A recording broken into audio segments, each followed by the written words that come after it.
শান্ত নিস্তব্ধ রাত হঠাৎ করেই পরিণত হয়েছিল বিভীষিকায়। সাইরেনের তীক্ষ্ণ শব্দে ভেঙে চুরমার হয়েছিল ঘুম। সাধারণ মানুষ যখন নিরাপদ আশ্রয়ের খোঁজে দিকবিদিক ছুটছিল, ঠিক তখনই আকাশের বুক চিরে ধেয়ে এসেছিল আগুনের গোলক। কোনো সিনেমা নয়, এ এক রূঢ় বাস্তবতা। মধ্যপ্রাচ্যের মানচিত্র জুড়ে কেবলই বারুদের গর্জন আর ধ্বংসের পদধ্বনি। পর্দার আড়ালে থাকা কূটনীতি যখন ব্যর্থ হয়, তখন রণক্ষেত্রই হয়ে ওঠে শেষ কথা। সেই রণক্ষেত্রেই বর্তমানে মুখোমুখি দাঁড়িয়ে দুই চিরপ্রতিদ্বন্দ্বী।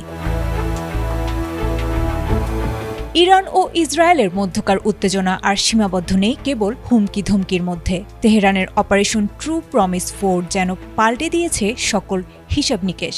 আল জাজিরার তথ্যমতে শনিবার ভোরের আলো ফোটার আগেই 3 দফায় মুহুর্মুহু ক্ষেপণাস্ত্র হামলায় কেঁপে উঠেছে ইসরায়েলের মধ্যাঞ্চল ও অধিকৃত পশ্চিম তীর। আইআরজিসির দাবি, এবারের হামলায় তারা ব্যবহার করেছে আধুনিক ফাত্তাহ ও খোররামশার 4 ক্ষেপণাস্ত্র। ইসরায়েলি প্রতিরক্ষা ব্যবস্থা আয়রন ডোম সক্রিয় থাকলেও ইরানের ড্রোনের ঝাঁক আর ভারী ক্ষেপণাস্ত্রের সম্মিলিত আক্রমণ তেল আবিবের সুরক্ষা বলয় ভেদ করেছে বলে জানা গেছে। বিশেষ করে বেন গুরিয়ন বিমানবন্দর ও বিমান বাহিনীর গুরুত্বপূর্ণ ঘাঁটিগুলোকে লক্ষ্য করে চালানো হয়েছে এই অভিযান।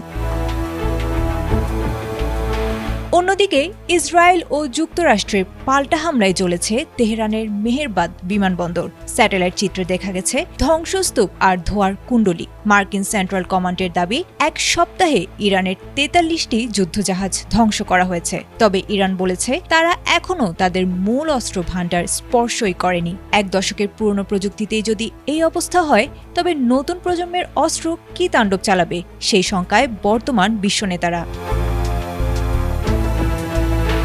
জাতিসংঘের তদন্ত আর যুদ্ধবিরতির আহ্বান ছাপিয়ে বড় হয়ে উঠেছে ট্রাম্পের নিঃশর্ত আত্মসমর্পণ কিংবা ইরানের বীর দর্পে লড়াই। দুই পক্ষের এই ইঁদুর বেড়ার লড়াইয়ে রক্ত ঝরেছে সাধারণ মানুষের। মিনাবের বালিকা বিদ্যালয় থেকে শুরু করে তেল আবিবের রাজপথ, সবই যেন এক একটি মৃত্যুপুরী।